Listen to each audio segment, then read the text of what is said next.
창세기 21장 22절부터요 34절입니다.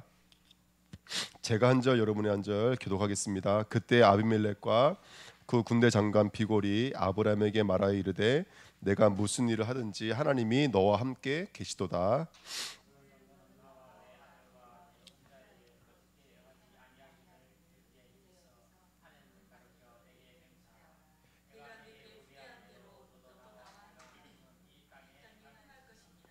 아브라함이 이르되 내가 맹세하리라 하고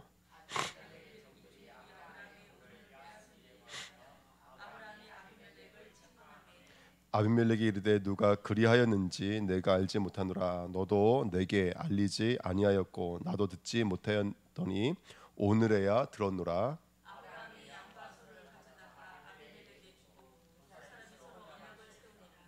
아브라함이 일곱 암양 새끼를 따로 놓으니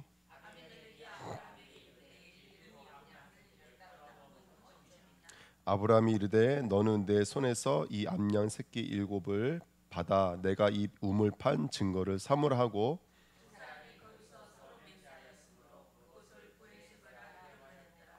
그들이 브엘세바에서 언약을 세우매 아비멜렉과 그 군대 장관 비골은 떠나 블레셋 사람의 땅으로 돌아갔고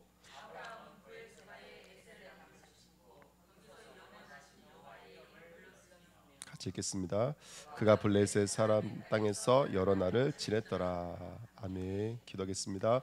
하나님 감사합니다. 오늘도 귀한 예배로 인도하신 하나님, 귀한 예배를 통해서 성삼위 하나님의 임재와 또 역사를 누리는 복된 시간으로 인도하여 주옵소서. 우리 생각 속에 하나님 브엘세바로 말씀하신 하나님의 음성이 들리게 하시고 오늘도 그리스도의 깊이 뿌리 내리도록 역사하여 주옵소서. 감사드리며 예수 그리스도의 이름으로 기도하옵나이다. 아멘. 자, 오늘 이제 그 21장 마지막인데요. 브엘세바를 찾으라라는 말씀이었습니다. 우리가 이제 꼭 기억하셔야 돼요. 아들을 낳으면 끝날 줄 알았거든요. 근데 아들을 낳으니까 이제 시작되는 것 같아요. 그렇죠? 그래서 끝나지 않은 우리들의 해산의 삶은 계속해서 이루어지고 있는 줄 믿습니다. 먼저 20절에 보면은 그 이스마엘은 뭐 하는 사람이냐고 성경에는 이제 비추고 있냐면 광야에서 거주하면서 활 쏘는 자가 되었더니 이렇게 말하고 있거든요. 성경에서 활 쏘는 자는 재난과 재앙을 불러오는 사람들이고 저주를 불러왔던 사람입니다. 그래서 신약에서는 모든 불화살을 소멸하는데 그 불화살을 쏘는 존재가 누구냐면 사탄이라고 말을 하고 있죠. 그러니까 활 쏜다라는 의미는 그러면 좋은 뜻이에요, 나쁜 뜻일까요? 당연히 나쁜 뜻이겠죠. 그래서 우리에게 계속 활을 쏴요. 근데 우리 신자들에게도 마찬가지인 것 같아요. 계속 사탄은 우리에게 화살을 쏴요. 어떤 화살을 쏘냐? 복음이 아닌 다른 화살을 쏴요. 그래서 계속해서 우리 넘어지게 만들고 우리를 흔들리게 만들고 쓰러지게 만들고 그런 일들을 하지 않나. 그래서 이스마엘 아시다시피 여러분들 쉽게 말하면 이제 중동이고 모슬렘이고 이제 그렇게 우리는 알고 있잖아요. 그러니까 그 사람들이 지금도 가장 기독교에 뭐라 해야 될까요? 이게 적대시하고 있고 기독교에 있어 가장 큰 문제이지만 또 이걸 돌려서 보면요. 근데 그게 활 쏜다라는 게 오히려 우리들 하여금 어떤 자리로 됐을까요, 여러분들? 그게 활 쏘는 것이 우리가 말씀드렸잖아요. 활은 뭘 포함하고 있어요? 활은 무지개라는 언약을 포함하고 있거든요. 그러니까 그 걔네들은 계속 우리에게 활을 쏴요. 그러면 그것이 저주와 재앙으로 나타나지만 시간이 지나가니까 이게 뭐가 돼버리냐면 믿는 자에게는 이게 뭐가 되냐면 이게 대속의 은혜이신 예수 그리스도가 나를 위해 중보하고 계시는구나. 나는 망할 수가 없구나. 아무리 내가 어떤 문제와 사건이 생겨도 나는 넘어진다 안 넘어진다?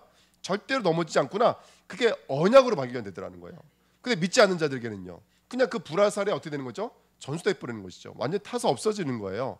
이게 성도와 믿지 않는 사람들의 차이점입니다. 그러니까 우리에게 있어서 불화살은 문제는 사건은요. 계속 우리로 하여금 언약을 붙잡게 만들고 남은 자가 되게 만들고 돌아오게 만들고 오지게 되게 만들고 순전하게 만들어 지더라는 거예요. 제가 이번 주에 하나님 이제 강단 말씀 붙잡고 있는데 어떤 이게 사람마다 어떤 사건이 있을 수 있잖아요. 근데 그 사건 때문에 깨달아졌어요. 아 그렇구나. 이 사건이 나로 하여금 내 안에 있는 나 우상, 나 숭배사상, 나 신전사상 이거를 불태우게 만드시는 방법이구나. 또 깨달았어요. 아 그렇구나. 이걸 통해서 하나님 나를 팔을 벌리게 만드시는 방법이구나. 정말 저는 깨달았어요 이번 주간에. 그래서 저는 처음에 그것 때문에 계속 그게 생각해서 맴돌니까 너무 힘들더라고요. 근데 말씀이 깨달아지고 나서는 그 생각이 저를 사로잡지 않더라고요. 아 그렇구나. 하나님 감사합니다.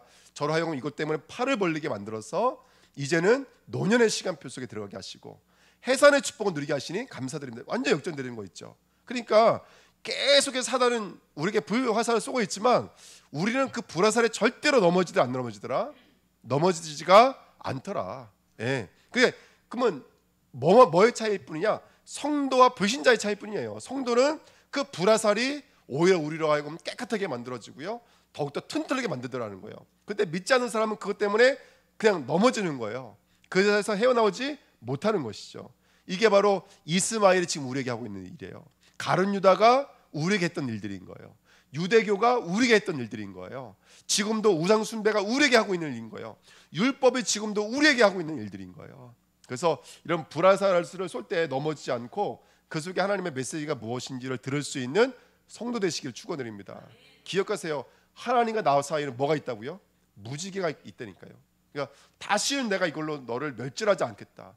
너의 생명을 보존하겠다. 누가 누굴 대신하심으로 말미암아 예수 그리스도가 자기 생명을 담보하심으로 말미암아 우리를 지키고 계신 줄 믿습니다. 그래서 오늘의 이스마엘 복음이 필요한 저와 여러분들에게 오늘도 하나님 동일한 은혜로 주셔서 율법이었던 우리였잖아요. 죄였던 우리였잖아요. 그런데 하나님의 구원의 은혜가 무엇인지를 발견하는 축복의 통로로 하나님 인도하실 줄 믿습니다. 그래서 이게 참 저는 말씀 묵상하니까 복음이 너무 실제로 다가오는 거야. 그렇지. 이번 주 간단 말씀이 정말 팔을 벌리라 그랬지. 근데 제게 팔 벌릴 수 있도록 하나님께서 은혜 주신 거 있죠. 그러니까 더 이상 갈등이 아니더라고요. 문제가 아니더라고요. 그때 너무너무 감사해요. 안 그러면요 계속 생각 속에 붙잡혀서 계속 그거 하고 막 그러다 보니까 옆에 막 애들이 와가지고 붙고 이러면 괜히 막 짜증나고 전 저리가 나도 모르게 막 이렇게 되거든요. 근데 메시지가 들어오고 나니까 제 마음이 안정이 되고 편안해지고 하나님의 인도가 정말로 보이기 시작하더라는 것이죠. 예, 제가 제 치부를 드러내는 것은 저 요즘 힘드니까 좀 알아주세요 이 말하는 게 절대 아닙니다. 여러분들 오해하지 마십시오. 제가 응답받아서 말씀을 드리는 거예요. 아멘. 그래서 여러분 정말로 이스마엘은 우리 넘어뜨릴 수 있다 없다? 활 쏘는 자는 우리는 넘어뜨릴 수가 없다. 누군가 활을 쏠 때는 분명히 그 속에 하나님의 메시지와 역사가 있다는 사실을 기억하시기를 축원드립니다. 자 2번입니다. 그 다음에 지금 이스마엘은 어디서 이런 사건이 일어나면 맨 마지막에 써 있어요. 바란 광야라고 써 있어요. 그러면 바란 광야의 맞은편 반대편에 누가 있었어요? 가나안 땅에 아브라함이 있었어요. 이 두 가지가 서로 상대적인 거예요, 여러분들.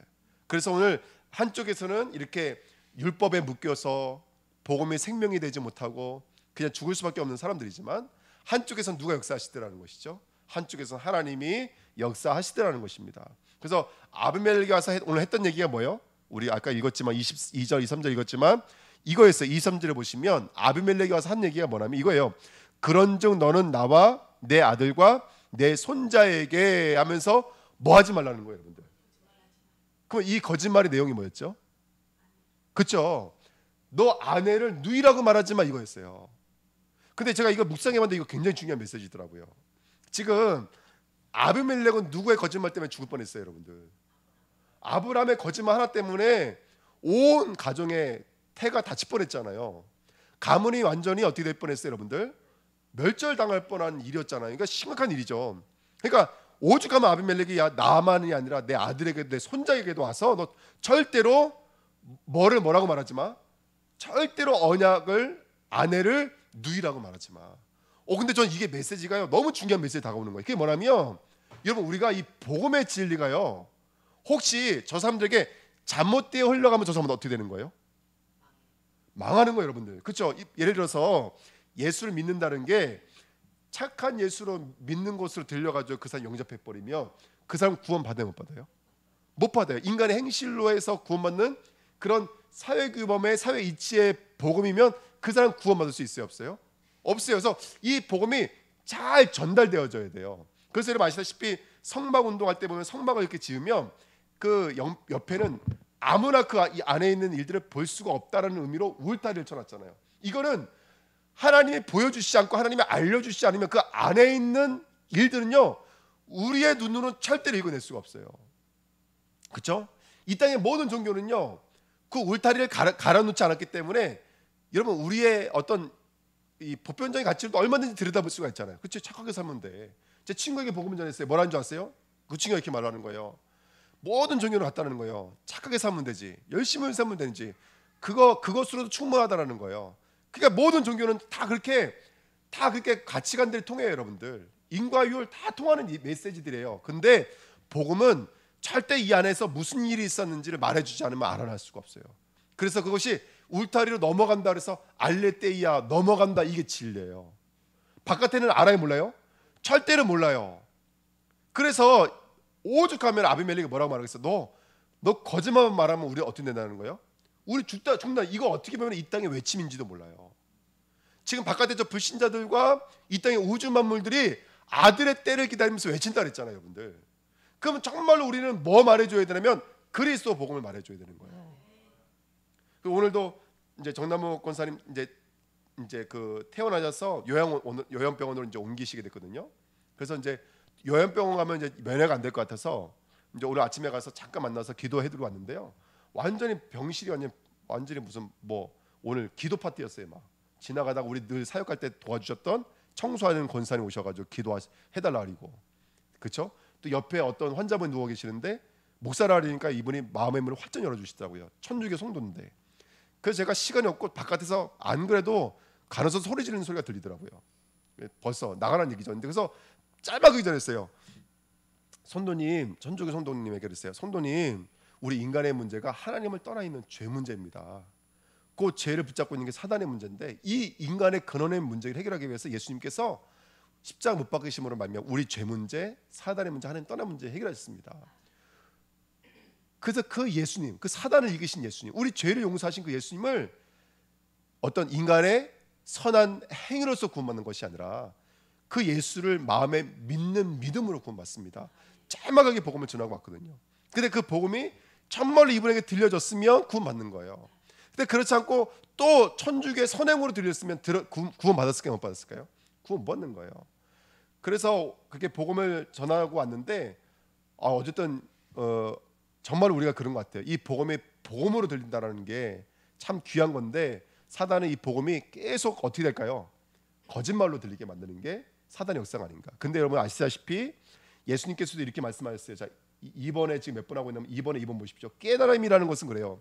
계시라는 것은 조금 전에 말씀드렸던 것처럼 비유로 되어져 있고 상징으로 되어 있고 그림자로 되어 있어요. 그러니까 우리 수준으로는 절대로 스스로 깨달을 수 있어요? 없어요? 없어요.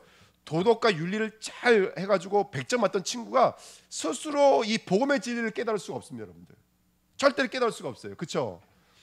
그래서 오죽하면 예수님께서 이렇게 말씀하셨어요. 이번에 보세요. 요한복음 16장 25절에 이것을 무엇으로 너에게 일렀거니와 모든 성경에 기록되어진 말씀이 너에게는 뭘로 되어 있다는 거예요? 비유로 되어 있다는 거예요. 그래서 때가 이르면 다시는 비유로 너에게 이르지 않고 아버지께 대한 것을 밝히 이르리라. 때가 되면 언제요? 예수님이 십자가 지시고 구원의 모든 것을 완성하신 이후에 성령이 알려주실 때는 그때는 완전히 알려주신다는 거예요. 우리들의 시간표를 말하는 거예요. 그 전까지는 이 땅의 사람들은 다 비유로 들려요. 예수님 믿으라니까 그 이번에도 그 우리 이천에 올라가서 그 임직하는데 그 김경 선교사님 그 얘기 하시잖아요. 자기가 필리핀에서 복음을 전하는데 필리핀은 예수 믿으라면 다 믿어요, 여러분 아시죠? 왜냐하면 80% 90%가 카톨릭 출신들이에요. 근데 예수 믿어? 자기들은 다 믿는데요. 근데 어떤 사람이 이렇게 말하더라는 거예요. 그래서 그것 때문에 이 김경 선교사님이 자기 인생의 패러다임이 바뀐 거예요. 그게 뭐였냐면 이렇게 말하는 거예요. 나는 예수 영접했다라는 거예요. 그래서 너무 감사해가지고 거기서 막 말씀 운동이 일어나고 막 이래가지고요. 사역자들 기도하고 그 다음에 주에 가서 말씀 운동하다 봤더니 이 남자가 뭐라고 이렇게 고백하는 거예요. 자기 안에는 예수도 있지만 마리아도 있고 알라도 있고 다 있다라는 거예요. 왜냐 그랬더니 내게 복을 주는데 여기 영접 안 할 이유가 뭐가 있냐는 거예요. 그래서 자기한테는 알라나 마리아나 예수나 똑같다라는 거예요. 이게 충격을 먹은 거예요. 아 그렇구나. 우리가 예수가 누군지 정확하게 말해줘 않으면 이 사람은 이 모든 예수를 비유로 듣는 거구나. 그 나라 문화를 통해서 들을 수도 있고요. 그렇죠? 자기가 갖고 있는 종교적 경험을 가지고 예수를 들을 수 있어요. 그러면 그 예수는 그 사람에게는 어떤 예수냐면 그림자 예수요, 상징적 예수요, 비유적 예수인 거예요. 그러면 그 사람은 절대로 못 듣는 거예요. 그래서 여러분 우린 누굽니까? 우리는 이제 이 비유가 벗겨진 사람들이에요. 가려져 있는 것이 벗겨진, 우리 울타리가 벗겨진 사람들이라고 여러분들. 우리만이 이 진리를 저 울타리 바깥에 있는 사람들에게 참으로 말해줄 수 있는 사람은 우리밖에 없어요. 그래서 많은 선교가 있지만 저는 우리의 선교가 귀하다고 생각하고 지금 우리 청년 먼신 예배를 드렸지만 우리가 청년들에게 이런 귀한 복음의 말을 전달할 수 있을 때가 비로소 감사한 거예요. 이번에 그 이천에 갔더니 저희 작은 아버지가 오셨어요. 작은 아버지는 작은 어머니가 이전에 한번 제주도에 오셨을 때 우리 같이 밥 먹고 있는데 작은 어머니가 그 얘기 하시더라고요. 우리가 믿는 예수가 그 예수가 아닐 수 있어. 이 말을 하시길래 저는 또 작은 어머니가 이상한 얘기 한다고 그냥 이런 얘기 하지 말고 제가 벌써 일어난 적이 있었어요. 근데 지금요, 그때 제가 너무 미안한 거 있죠. 그 작은 어머니가 무슨 얘기 하려는지 이제 알았어요. 진짜 우리가 성경에서 말하는 예수가 아니라 우리가 종교로 또는 이 땅의 가치관으로 잘못 예수를 알 수가 있거든요. 그러면 그 예수는 우리를 구원할 예수가 아니에요. 정말 성경에서 말하고 있는 그 진리의 예수로 우리에게 깨달아져야 될 줄 믿습니다. 아멘. 이게 너무나 중요한 겁니다. 그래서 여러분들 정말 우리가 예수를 아는데 어떻게 아느냐? 정말로 하나님이 주고 싶은 그 예수 그리스도가 맞는지, 아니면 내가 예수 믿는 이유가 그냥 저 불교 신자들이 기도하는 거나 예수 믿는 사람이 다를 바가 없는지 한번 우리 자신들을 점검해보고 깨달아져야 될 줄 믿습니다. 그래서 교회가 뭐냐고 물어보세요 한번요. 교회가 뭐냐? 그러면 계속 세상적 가치를 가지고 하고 있고요. 우리 현장 나가서 복음 전할 때 많이 느끼시잖아요. 교회라고 목사님은 막 대단하다고 막 말씀하세요. 그래서 뭐라면 아우 좋은 일 많이 하시네요. 그런 얘기 못 들어보셨어요? 아우 좋은 일 많이 하시네요. 대뜸 그러세요. 그러니까 그분들에게 있어서 교회는 저기 어떤 다른 종교 단체처럼 착한 일 많이 하고 이런 걸로 알고 있다고요. 근데 우리 인간의 근원의 문제를 해결할 수 있는, 이 죄 문제 해결할 수 있는 정말로 영적으로 시급한 문제, 중대 문제를 해결할 수 있는 이 예수가 우리는 들려지고 우리는 깨달아지고 그 예수가 정말로 우리에게 생명이 되어져 있는 하나님의 사람들이 될 줄 믿습니다. 그래서 우리 교회는 껍데기가 벗겨지고 정말 거짓말들이 완전히 벗겨지는 자가 됐으면 좋겠습니다. 25절에 아브라함이 화가 나서 아비멜렉에게 책망을 해요. 뭐라고 책망을 하면 25절에 아비멜렉의 종들이 아브라함의 우물을 뺏은 일에 관하여 아브라함이 아비멜렉을 책망하며, 어떤 목사님이 이 얘기를 하시더라고요. 우물은 누구와 누가 만나는 곳이냐면 성경 전체는, 이 성경의 우물은 신랑과 신부가 만나는 곳이에요. 예수님과 바로 성도가 만나는 곳이에요. 우물은 하나님 나라의 축소판이에요.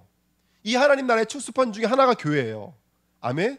또 우리 집사님, 우리 장로님, 우리 권사님들의 산업의 현장이 사실 이 우물의 현장이에요. 아멘. 근데 이 우물의 현장에 옛날에 이렇게 써 있죠. 그 하나님 나라가 뭐라 그랬어요, 여러분들? 침노를 당한다 그랬어요. 침노를. 하나님 나라가. 그래서 옛날에 부흥회 같은 데 보면 여러분 우리가 하나님 나라 침노하십시오 하면 다들 아멘 아멘 하셨다고요. 그래서 꼭 우리 열심히 가지고 하나님 나라를 내 것으로 만든다고 생각을 했었어요. 근데 이렇게 말하는 이유엔 두 가지가 있어요. 구약적 신앙과 바로 신약적 신앙이 나눠지고 있어요. 구약적 신앙은 율법을 가지고 내가 하나님 나라를 쟁취하는 거예요. 침노하는 거예요.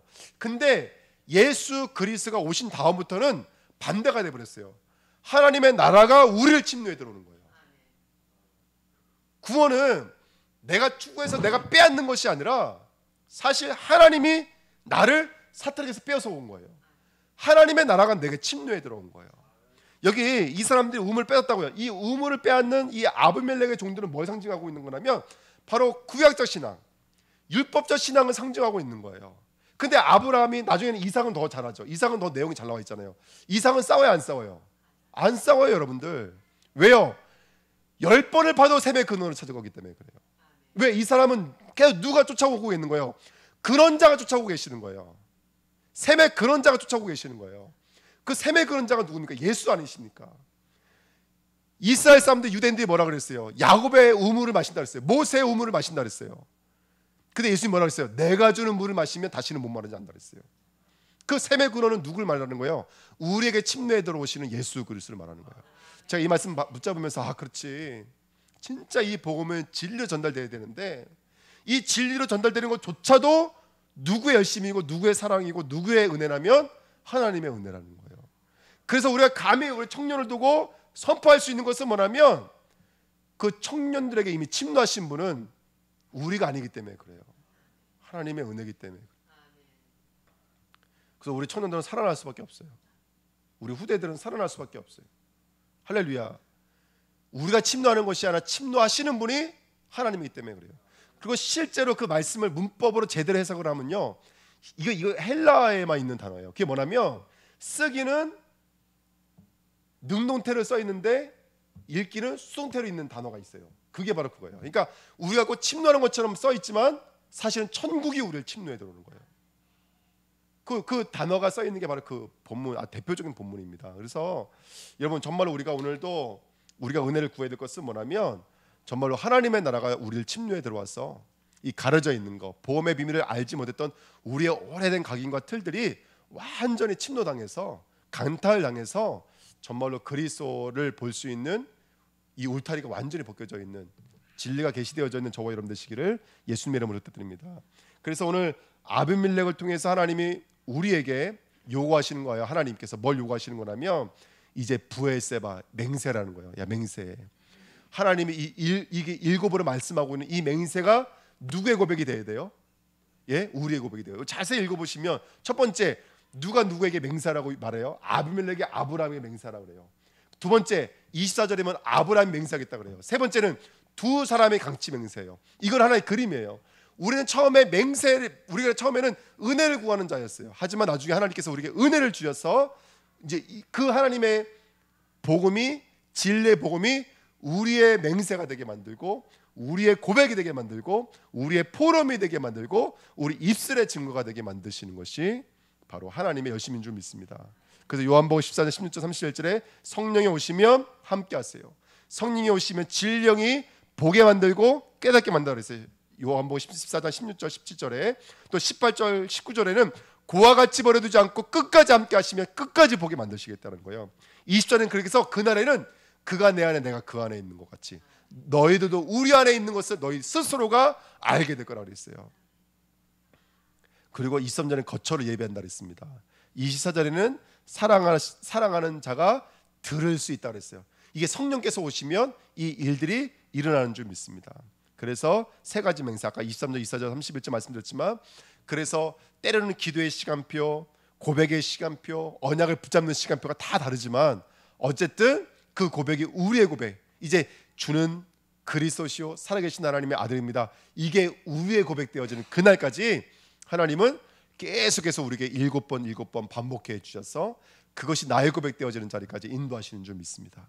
아멘. 그래서 말씀을 붙잡으면서 그렇구나. 그래서 정말로 성령 충만함을 구해야 되겠다. 지혜와 계시의 영을 달라고 기도해야 되겠다. 그리고 우리가 해야 될 일이 뭘까요? 말씀 붙잡고 24 기도 속으로 들어가는 거예요. 그러면 승리하게 될 줄 믿습니다. 아멘. 그래서 저는 뭐 부끄럽지만 그나마 새벽 예배 드리면서 새벽 말씀 같이 은혜 받고 그러면 다른 거 붙잡고 기도하는 게 아니야. 말씀 붙잡고 기도하고 그 다음에 우리 일령의 기도 제목이 있어요. 그걸 이제 나눠서 기도하거든요. 그래서 그 기도하고 또 이번 주간엔 청년 헌신 예배이기 때문에 청년들 집중적으로 기도하고 또 우리 후대들을 위해서 기도하고 계속 기도합니다. 기도하고 그러면서 이제 특별히 이제 또 성경 또 이렇게 말씀 또 읽고 그렇게 하거든요. 근데 그게 하루 종일 우리 인생을 사실은 이끌어 가시는 거예요. 우리 인생을. 그래서 그걸 붙잡고 있을 때 느끼는 거예요. 이거 안 붙잡았으면 어떡할 뻔했까.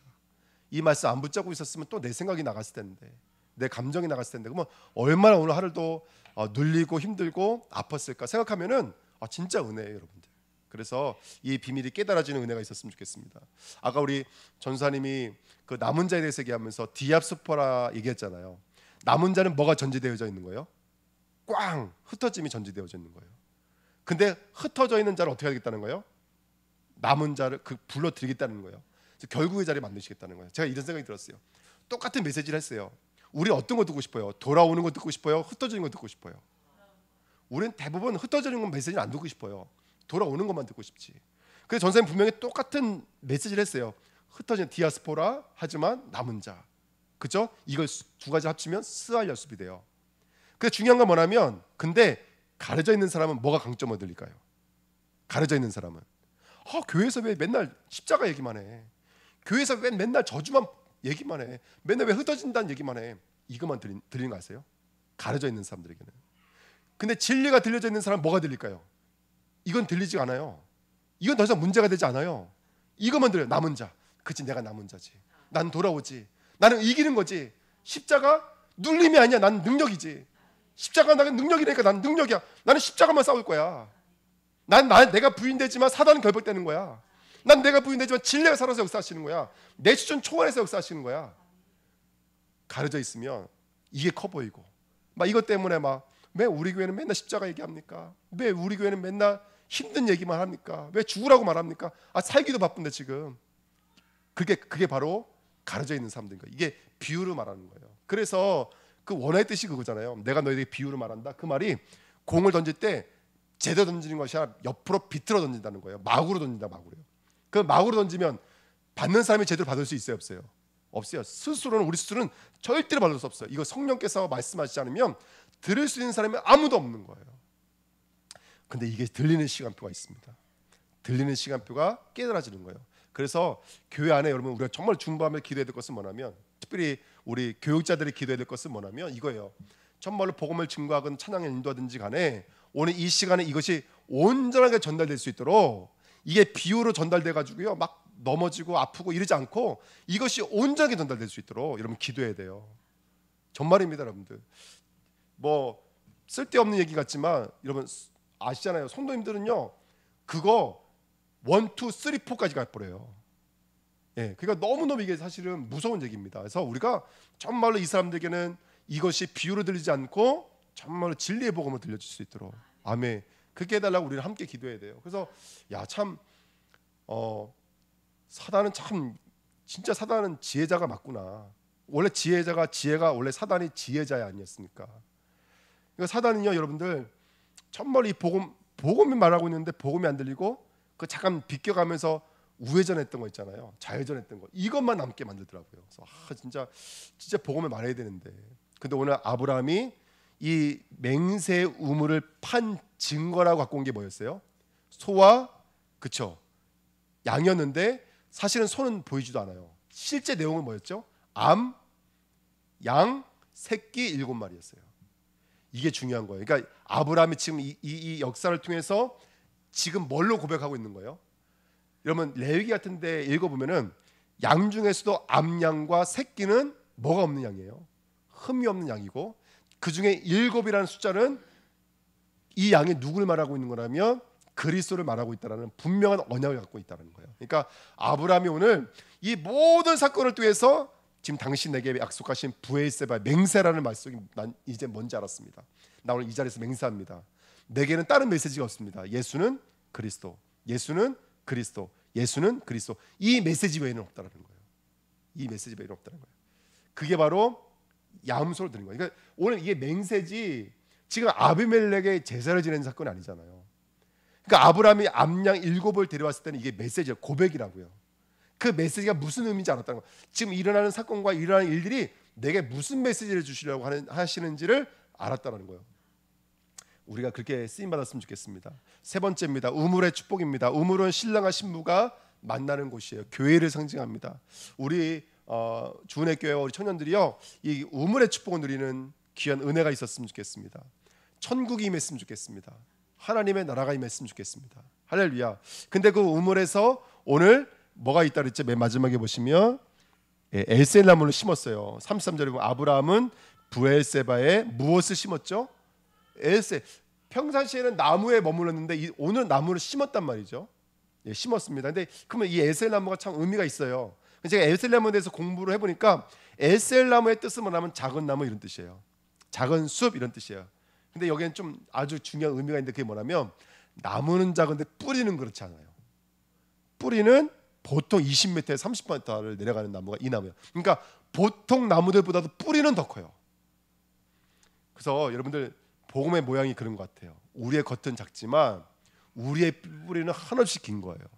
그러니까 아무리 바람이 불고 아무리 흔들리고 폭풍 치지라도 이 나무는 절대로 뽑히지 않아요.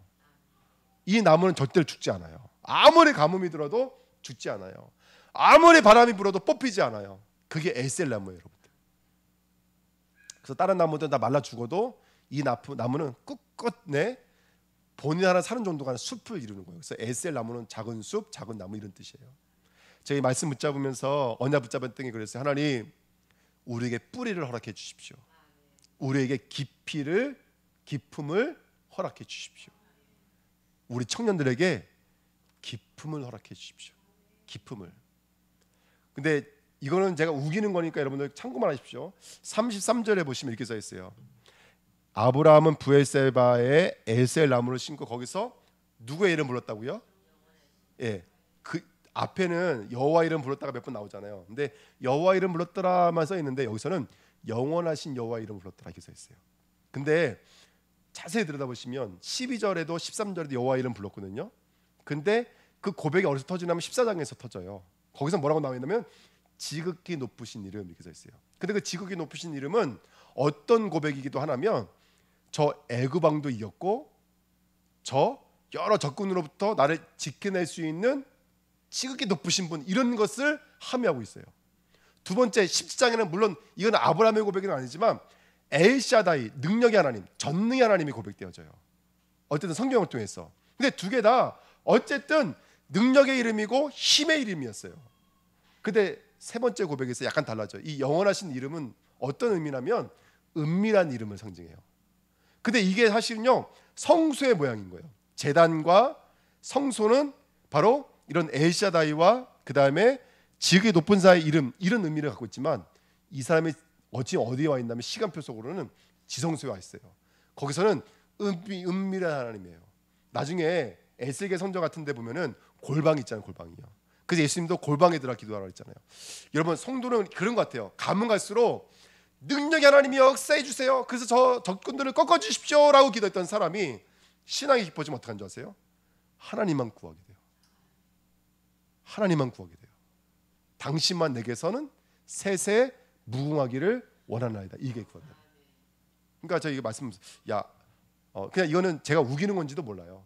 네, 근데 어쨌든 제가 이번에 여호와 이름을 계속 찾아보면서 보니까 뭐 그런 느낌이 들더라고요. 그래서 저는 이런 생각이 들었어요. 우리 성도님들은요, 그 시간이 가면 갈수록 은밀함과 친밀함과 하나님과 나와의 영적인 관계에 대한 깊이가 있으셔야 돼요.